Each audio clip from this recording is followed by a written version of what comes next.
Bonjour et bienvenue dans Business Africa, je suis Afolake Oyinloye. Au programme, les sociétés zimbabwéennes à Bulawayo survivent à des conditions économiques difficiles. Un entrepreneur développe l'énergie solaire au Nigeria. Pour les acteurs du monde des affaires, la mise en œuvre des politiques est un enjeu majeur pour libérer le potentiel de l'Afrique.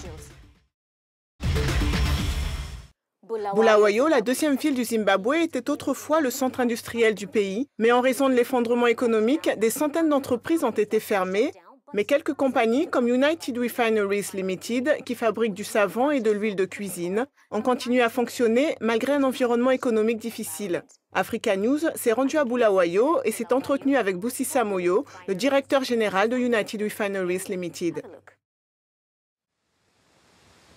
À Bulawayo, deuxième grande ville du Zimbabwe, l'entreprise de savon et d'huile végétale tient encore debout, malgré la crise économique qui a obligé certaines entreprises à fermer leurs portes. Cette raffinerie survit dans cet environnement difficile. La raison est expliquée ici par son directeur. Cette société existe depuis 1935, ce qui signifie que nous sommes là depuis 82 ans. Nous sommes donc restés tranquilles pendant un certain temps et nous avons des travailleurs qui ont sauvé cette entreprise pendant de nombreuses années, pendant les périodes difficiles. Vous constaterez que beaucoup de travailleurs ont accepté de continuer à travailler en recevant de petites récompenses à cause de cet engagement et de cette loyauté envers l'entreprise. Ça, c'est la première chose. Deuxièmement, nous avons reçu beaucoup de soutien du gouvernement, un soutien pour nous protéger des importations en provenance de l'extérieur du Zimbabwe, compte tenu des coûts élevés de l'environnement opérationnel au Zimbabwe. Selon le plus grand syndicat des travailleurs du pays, le taux de chômage atteint les 90% à Bulawayo. Les entreprises ayant fermé, les salariés ont passé la frontière pour trouver un emploi en Afrique du Sud ou encore au Botswana.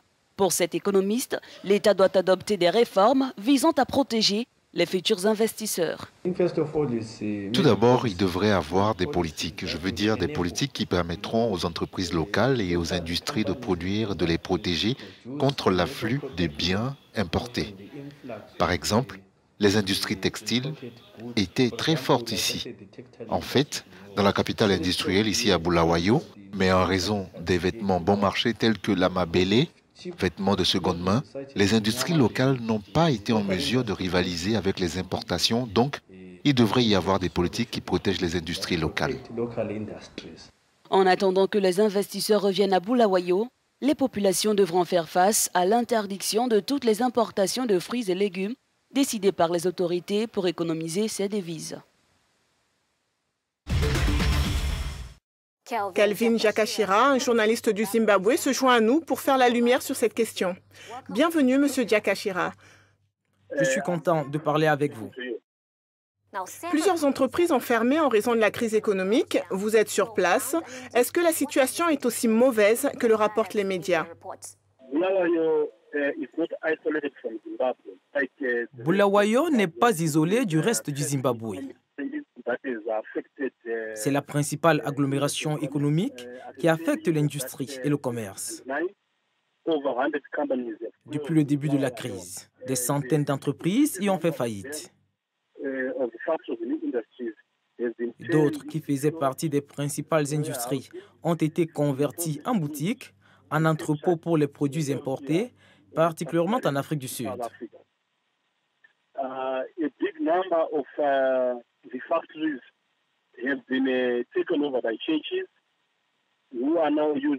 Un grand nombre d'usines ont été remplacées par les églises qui utilisent les installations comme des maisons de prière.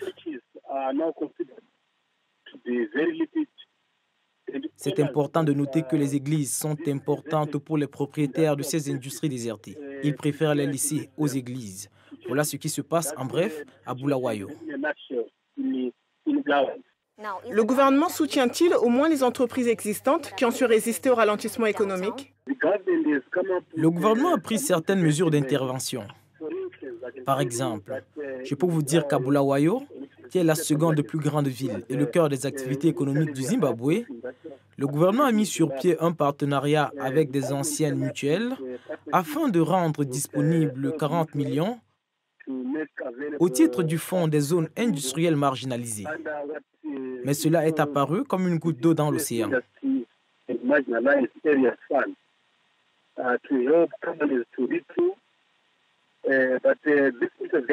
De nombreuses compagnies à travers le pays ont bénéficié de ce fonds. Mais je vous dis que les choses qu'elles ont accomplies durant cette intervention ont été préservées.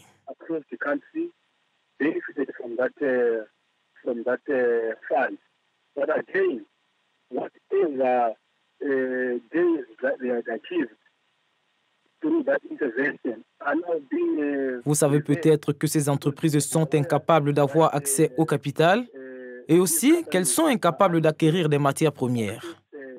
Donc, la situation est très difficile.